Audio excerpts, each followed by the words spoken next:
یا یہ مایوسی کی کیفیت نہیں آتی، میری تو نہیں سنی جا سکتی، معلوم نہیں وہ کون خوش قسمت ہے جن کی دعائیں سنی جاتی، اس لیے چلو کسی اور سے کہہ دیتے ہیں وہ میرے لیے دعا کر دے، اپنے لیے خود کیا کرنا۔ تو شیطان ہمیشہ دعا مانگنے کے عمل میں رخنا ڈالتا ہے، خلل پیدا کرتا ہے، کیونکہ دعا ایک ایسا عمل ہے جو اللہ اور بندے کے درمیان ایک محبت کا تعلق پیدا کرتا ہے، ایک اپنائیت کا تعلق پیدا کرتا ہے، ایک تقرب کا تعلق پیدا کرتا ہے۔ جب انسان اپنے رب سے مانگتا ہے تو اس کا احسان مند ہوتا ہے، اس کے قریب آ جاتا ہے۔ اور مانگتا انسان کس سے ہے؟ جس پر مان ہوتا ہے، جس پر یہ یقین ہوتا ہے کہ وہ دے گا، جس پر اعتماد ہوتا ہے کہ وہ میرا بہت خیر خواہ ہے، میرا بھلا کرنے والا ہے۔ انسان ہر ایک سے نہیں مانگ سکتا، ہر ایک کے سامنے اپنی ضرورت نہیں رکھ سکتا۔ تو اگر دیکھا جائے تو ایک اللہ کی ذات ایسی ہے کہ جس سے یہ ساری توقعات پوری ہو سکتی، اللہ کے سوا کوئی نہیں کہ جو انسان کے ساتھ ایسا معاملہ کر سکے۔ اس لیے تمہارا رب کہتا ہے کہ مجھ سے مانگو، اس کو پسند ہے بندوں کا مانگنا۔ اچھا، یہ جو دعا ہے اس میں صرف کسی چیز کا براہ راست نام لے کر مانگنا ہی شامل نہیں، یعنی مانگنے کے طریقوں میں صرف ایسا ہی نہیں کہ ہم کہ یا اللہ فلاں چیز مجھ کو دے دے۔ اس کے کئی انداز ہو سکتے ہیں۔ ایک تو یہی براہ راست کسی خاص چیز کا سوال کرنا، یہ بھی بہت اچھا ہے۔ بندوں سے سوال کرنا برا ہے، لیکن اللہ تعالیٰ سے سوال کرنا تو عبادت کا درجہ رکھتا ہے۔ یعنی کتنا پیار آتا ہے نا اللہ تعالیٰ پہ کہ ضرورت ہماری ہے اور ہمارے اس مانگنے کے عمل کو بھی عبادت کہہ رہے ہیں، کیونکہ ایک تعلق ہے نا، وہ وقت اس کی یاد میں گزرتا ہے، اس کی طرف متوجہ ہو کر گزرتا ہے، اس لیے وہ وقت بھی عبادت بن جاتا ہے، وہ عمل بھی عبادت ہو جاتا ہے۔ تو ایک تو یہ کہ جیسے ہم سوال کرتے ہیں اللہم انی اسألک کہہ کے دعا مانگتے ہیں، یہ جتنی مسنون دعا میں آپ نے دیکھا ہوگا اسألک برابر سوال کا لفظ ہے۔ لیکن کچھ دعائیں ایسی ہوتی ہیں جس میں سوال نہیں کیا جاتا، صرف اللہ تعالیٰ کی حمد و ثنا کر دی جاتی ہے، جیسے حضرت ایوب علیہ السلام نے کہا تھا انی مسنی الضر وانت ارحم الراحمین۔ یہ بھی دعا کا ایک انداز ہے، مانگا کچھ بھی نہیں، بس اپنی تکلیف کا اظہار کر دیا اور اللہ تعالیٰ کی حمد و ثنا کر دی، مجھے تکلیف پہنچی ہے اور آپ سب سے بڑھ کے رحم فرمانے والے۔ یہ بھی نہیں کہا آپ رحم فرمائیے، کہا آپ تو سب سے بڑھ کے رحیم ہیں اور میری تکلیف آپ جانتے ہیں۔ یہ بھی ایک سٹائل ہے۔ اسی طرح کوئی ذکر کر دینا، مثلا استغفار پڑھنا۔ اب استغفار پڑھنے والے کے لیے کتنی خوشخبریاں ہیں کہ اس کا ہر مسئلہ آسان ہو سکتا ہے اس کی وجہ سے۔ خیر اس میں تو بخشش کی طلب ہوتی ہے، ایک طلب کا انداز ہے، لیکن استغفار جو ہے وہ عام دعا سے ذرا مختلف ہے۔ اسی طرح درود شریف پڑھنا، اس میں اپنے لیے تو آپ کچھ بھی نہیں مانگ رہے ہوتے، نبی صلی اللہ علیہ وسلم کے لیے مانگ رہے ہیں، لیکن وہاں کیا ہو رہا ہے کہ جب آپ ان کے لیے رحمت کی دعا مانگتے ہیں اللہ تعالیٰ آپ پہ 10 رحمتیں فرماتے ہیں۔ یہ بھی ایک مانگنے کا انداز ہے۔ اب درود شریف پڑھنا جو ہے باعث برکت بھی ہے، عبادت بھی ہے، ذکر بھی ہے اور ایک طرح کی دعا بھی ہے۔ اسی طرح بعض اذکار کے آپ نے کتنے فائدے دیکھیں، صبح شام کی دعاؤں میں آپ دیکھیے آپ پڑھتے ہیں بسم اللہ الذی لا یضر مع اسمہ شیء فی الارض ولا فی السماء وہو السمیع العلیم۔ یہ صرف ذکر ہے، اس میں آپ مانگ تو کچھ نہیں رہے، لیکن کتنی فضیلت ہے اس کی کہ جو شخص یہ دعا پڑھے گا اس کو کوئی چیز نقصان نہیں دے گی۔ اس میں آپ یہ نہیں کہہ رہے کہ یا اللہ میں تجھ سے سوال کرتا ہوں کہ ہر نقصان دہ چیز کو مجھ سے دور کر دے، نہیں۔ پھر اسی طرح اللہ تعالیٰ کی حمد و ثنا کے جو کلمات ہیں، مثلا لا الہ الا اللہ وحدہ لا شریک لہ لہ الملک ولہ الحمد وہو علی کل شیء قدیر۔ عرفات کی حدیث میں آتا ہے کہ آپ نے فرمایا کہ عرفات میں میری دعا اور مجھ سے پہلے انبیاء کی دعا یہ کلمہ ہے، یہ لا الہ الا اللہ۔ اب اگر دیکھا جائے تو اس سے تو کوئی دعا کی بات نہیں، یہ تو صرف اللہ کا ذکر ہے۔ تو یہ بھی مانگنے کا ایک طریقہ ہے، ہم مانگے کچھ نہیں، بس صرف ذکر کرتے رہیں اس کا بیٹھ کے۔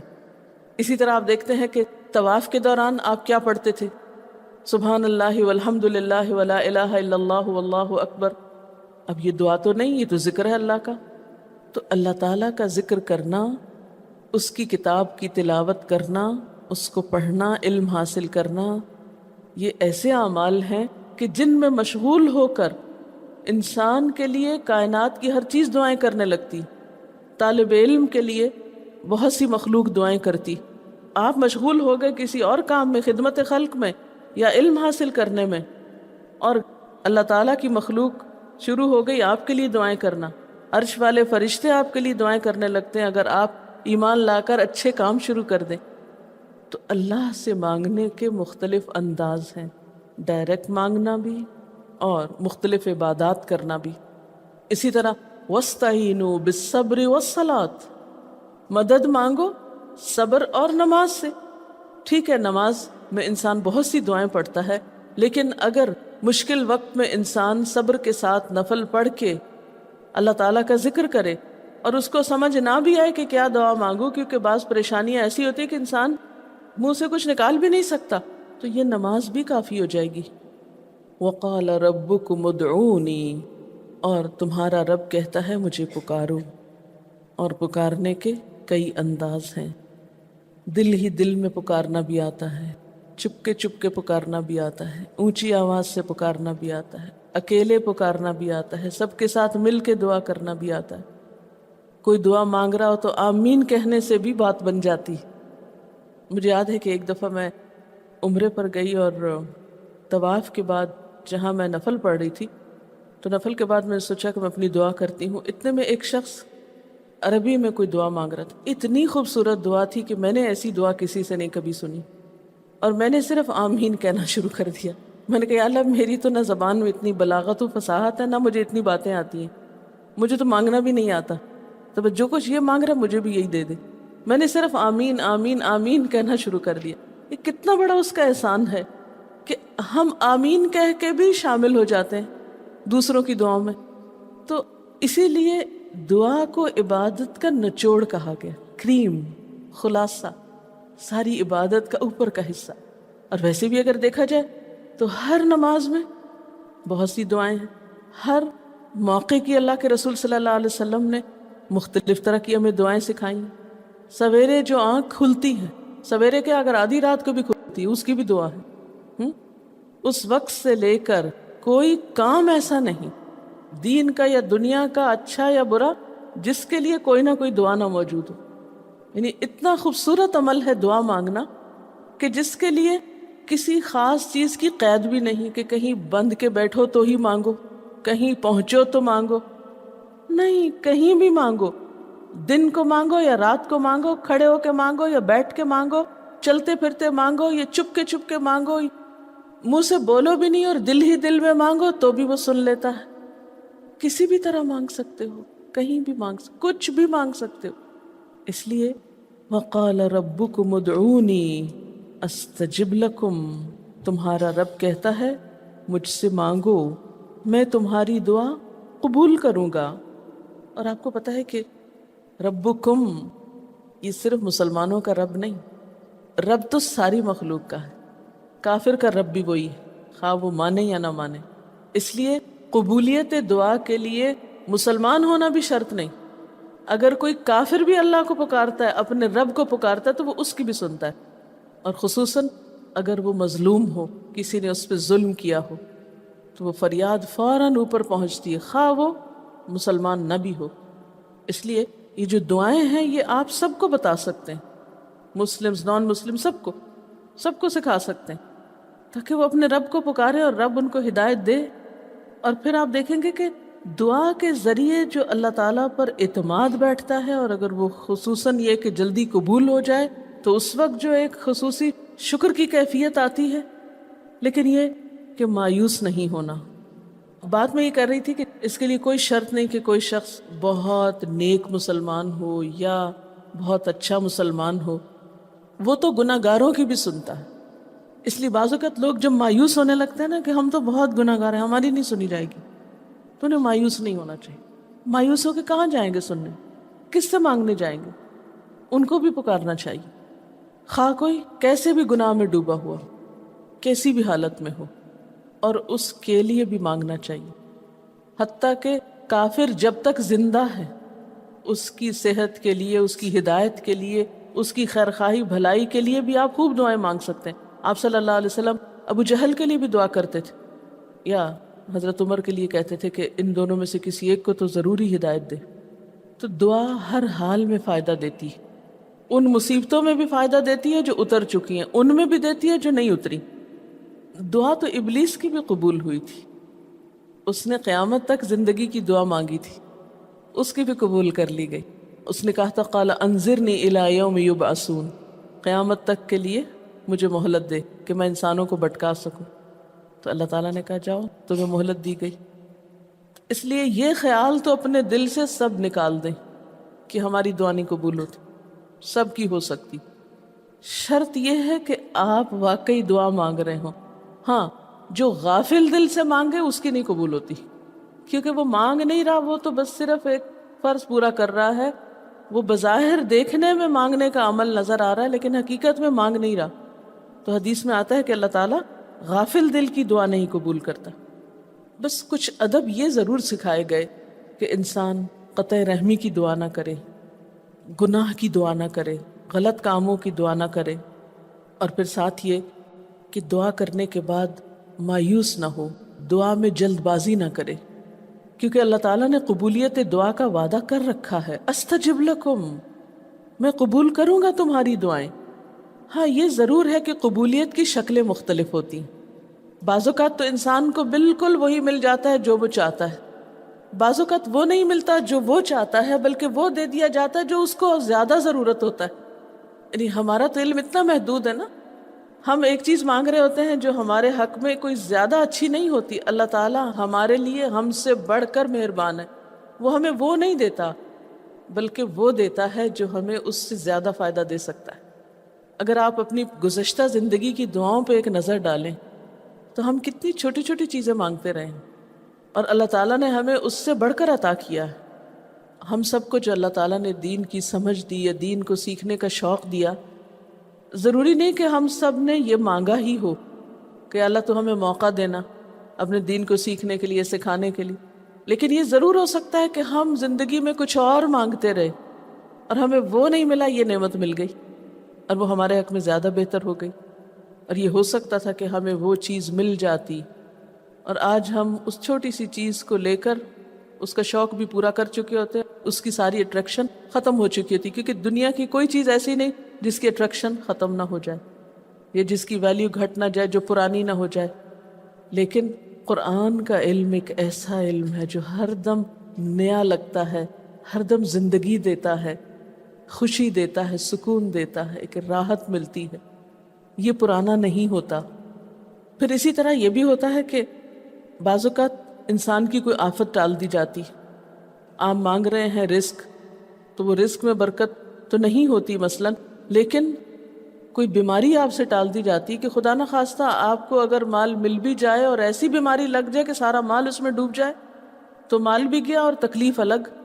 تو اللہ تعالیٰ اپنی رحمت سے آپ کو زیادہ مال تو نہیں دیتے، مگر وہ بہت بڑی بلا سے محفوظ رکھتے ہیں، کسی حادثے سے بچا لیتے ہیں، کسی ایسی پریشانی سے بچا لیتے ہیں کہ جس میں آپ کا سب کچھ ہی کھپ جاتا، کیونکہ ہمارے پاس کوئی رائٹ تو نہیں ہے، ہم کو ڈیزرو تو نہیں کرتے کہ ہر وقت ہم امن و امان میں رہیں۔ ہمارے اپنے گناہوں کی بدولت، کئی بیرونی اسباب کی بدولت کوئی مشکل، کوئی حادثہ، کوئی مصیبت کسی بھی وقت آ سکتی، جو دنیا میں مختلف لوگوں پر آتی رہتی۔ ہم ہر امن ڈیزرو تھوڑی کرتے ہیں، یہ تو اللہ کی عنایت اور رحمت اور نعمت ہے کہ وہ جو ہمیں دیے ہوئے یہ، اور یہ عین ممکن ہے کہ ہم کوئی اور دعا مانگتے ہوں اور اللہ تعالیٰ اس کی بجائے ہمیں عافیت میں رکھے ہوئے ہو، ایک پرسکون زندگی دیے ہوئے ہیں ہمیں، کہ ہمارے ہاتھ پاؤں سلامت ہیں، ہم بول سکتے ہیں، ہم دیکھ سکتے ہیں، ہم کھا پی سکتے ہیں، ہم چل پھر سکتے ہیں، ہم کسی کے محتاج نہیں ہیں۔ کتنا بڑا احسان ہے اس کا۔ اس لیے اگر کوئی دعا وقتی طور پر بعینہ ہی قبول نہیں ہوتی، بعینہ ہی کا کیا مطلب ہے؟ ایز اٹ از، جس طرح ہم چاہتے ہیں، تو بھی کوئی بات نہیں، صبر کرنا چاہیے، لیکن یہ نہیں سوچنا چاہیے کہ نہیں اللہ تعالیٰ دعا نہیں سنتا۔ ایک اور جگہ پر بھی فرمایا وَإِذَا سَأَلَكَ عِبَادِي عَنِّي فَإِنِّي قَرِيبٌ أُجِيبُ دَعْوَةَ الدَّاعِ إِذَا دَعَانِ فَلْيَسْتَجِيبُوا لِي وَلْيُؤْمِنُوا بِي لَعَلَّهُمْ يَرْشُدُونَ۔ جب میرے بندے آپ سے میرے بارے میں سوال کریں تو آپ بتا دیجئے کہ میں قریب ہوں، بہت قریب ہوں۔ اجیب دعوت الداعی، میں پکارنے والے کی پکار کا جواب دیتا ہوں، استجب لکم، قبول کرتا ہوں۔ یہ ایسے دل کے بہلانے کے لیے نہیں کہا گیا، یہ حقیقت ہے، یہ سچ ہے، اس پر ہمارا ایمان اور یقین ہونا چاہیے پختہ، اور اس کو چھوڑ کر اوروں کے پاس نہیں جانا چاہیے، کسی اور سے نہیں مانگنا چاہیے، صرف اسی سے مانگنا چاہیے کیونکہ یہ عبادت بھی ہے اور پھر وہ ہر چیز دینے کے قابل بھی ہے، اس کی قدرت، اس کا علم، اس کی رحمت ہر چیز پہ چھائی ہوئی ہے، اس لیے اس سے مانگتے چلے جاؤ، اور پھر کبھی ایک انداز سے، کبھی دوسرے انداز سے، کبھی تیسرے انداز سے، لیکن اس سے ہمیشہ اچھی امید رکھو، لا تقنطوا من رحمت اللہ۔ لیکن اس کے ساتھ ساتھ ہمیں کچھ فارمل آداب بھی سکھائے گئے ہیں، ایٹ ٹائمز ان کا بھی لحاظ رکھنا چاہیے، یعنی ہر وقت دعا مانگنے کے لیے فارمل انداز اختیار کرنے کی ضرورت نہیں ہے۔ مثلا صبح شام کے اذکار ہیں، چلتے پھرتے آپ پڑھ سکتے ہیں۔ اب مثلا باتھ روم میں داخل ہونے کی دعا ہے تو اب آپ پہلے سے تسبیح اور درود شریف تو نہیں اس کے پڑھیں گے، یا نکل کے وہ ساری فارمیلٹیز تو نہیں پوری کریں گے جو دعا کے اول آخر کی جاتی ہیں عموماً جب فارمل دعا مانگی جاتی۔ تو ایٹ ٹائمز آپ بس ڈائریکٹ دعا مانگ لیں، ایٹ ٹائمز آپ پوری فارمیلٹیز کے ساتھ مانگ لیں۔ اور اس میں آپ دیکھیے کہ فارمل دعا مانگنے کا طریقہ کیا ہے کہ اللہ تعالیٰ کی حمد و ثنا سے شروع کیا جائے، نبی صلی اللہ علیہ وسلم پر درود بھیجا جائے، پھر اسی طرح یہ ہے کہ دعا میں عاجزی ہونی چاہیے، مانگنے کا انداز غالب ہونا چاہیے، شعر کے انداز میں یا چیخ چلا کے دعا نہیں مانگنی چاہیے، یا تقریر کے انداز میں دعا نہیں مانگنی چاہیے، امید اور خوف کے درمیان اعتدال کے ساتھ۔ پھر اسی طرح یہ کہ دعا میں مبالغہ آرائی نہیں کرنی چاہیے۔ پھر اسی طرح کچھ چیزیں ایسی ہیں کہ جن کا اگر اہتمام کبھی ہو سکے، کبھی کبھار تو بہت اچھا ہے، اور خصوصی جو قبولیت کے اوقات ہیں ان کا لحاظ رکھتے ہوئے ان مواقع سے فائدہ اٹھانا چاہیے، مثلا رات کے تیسرے حصے میں یعنی سحر کے وقت، پھر اسی طرح اذان اور اقامت کے درمیان، صف میں کھڑے ہو کر، صدقہ کرنے کے بعد، کوئی بھی نیکی کا کام کرنے کے بعد، عصر کی آخری گھڑی میں، جمعے کے دن ایک خاص گھڑی میں، سجدے میں دعا، رات کو آنکھ کھل جانے پہ دعا، امر بالمعروف اور نہی عن المنکر کے بعد دعا، تلاوت قرآن کے بعد دعا، عرفہ کے دن کی دعا، رمضان کے مہینے میں خصوصاً روزہ افطار کرتے وقت دعا، پھر عادل امام کی دعا، مسافر کی دعا، بارش کے وقت کی جانے والی دعا، یہ خاص قبولیت کے اوقات اور اسباب ہیں۔ پھر التحیات اور درود شریف کے بعد کی جو دعا ہے جو ہم بیٹھ کے نماز کے آخر میں پڑھتے ہیں، یہ بھی صرف رب جعلنی تک ہی نہیں بلکہ اس سے زیادہ دعائیں بھی ہیں۔ پھر اسی طرح جب اللہ تعالیٰ پر بہت پیار آ رہا ہو، بہت دل اس کی طرف متوجہ ہو، کیونکہ اللہ تعالیٰ غافل دل کی دعا نہیں سنتے، تو جب دل بہت متوجہ ہو تو فوراً دعا کے بھی فائدہ اٹھا لیں۔ اسی طرح اضطراری کیفیت میں، بہت بے چینی کے وقت، جب کچھ سمجھ میں نہ آ رہا ہو، بیماری کے وقت، پھر اسی طرح سفر کے وقت، پھر اولاد کی دعا ماں باپ کے لیے، ماں باپ کی دعا اولاد کے لیے، استاد کی دعا شاگردوں کے لیے، شاگردوں کی دعا استاد کے لیے۔ اور جب دعا مانگے تو انداز کیا ربنا اغفر لی ولوالدی وللمؤمنین، اپنی ذات سے شروع کر کے والدین یا قریبی لوگوں کے بعد پھر سب کے لیے عام دعا۔ پھر اسی طرح وضو کے بعد کی دعا، کعبہ کو دیکھتے وقت جب پہلی نظر سے دیکھیں، پھر حتیم کے اندر، پھر سعی اور طواف کرتے وقت دعائیں پڑھنا، پھر مزدلفہ میں۔ لیکن یاد رکھیے کہ ان قبولیت کے خاص مواقع اور مقامات کے علاوہ دعا تو کسی بھی وقت کی جا سکتی اور کوئی بھی گھڑی قبولیت کی گھڑی ہو سکتی، اس لیے ہمیشہ دعا مانگتے وقت یہ یقین رکھیں کہ اللہ تعالیٰ قبول کرے گا، مایوسی کے ساتھ دعا نہ ہو، کیونکہ جتنی ہماری دعا کے اندر یقین کی کیفیت ہوگی اتنا ہی انشاءاللہ قبولیت کے چانسز زیادہ ہوں گے۔ یعنی عزم کے ساتھ دعا مانگنی چاہیے، یہ نہیں کہنا چاہیے یا اللہ تو چاہے تو قبول کر، نہیں چاہتا تو نہ کر، یہ نہیں کہنا چاہیے کبھی بھی، نہیں یا اللہ تو کر سکتا ہے تو قبول فرما۔ پھر اسی طرح آپ دیکھیں کہ مظلوم کی بد دعا جو ہے وہ بہت تیزی سے قبول ہوتی، کہتے ہیں نا مظلوم کی بد دعا سے بچو کیونکہ وہ کہاں جا پہنچتی ہے؟ ساتویں آسمان تک۔ اور پھر آپ دیکھیے کہ نبی صلی اللہ علیہ وسلم نے فرمایا لا يرد القضاء الا الدعاء، قضاء کو کوئی چیز نہیں ٹال سکتی مگر دعا، یعنی تقدیر بھی بدل دیتی۔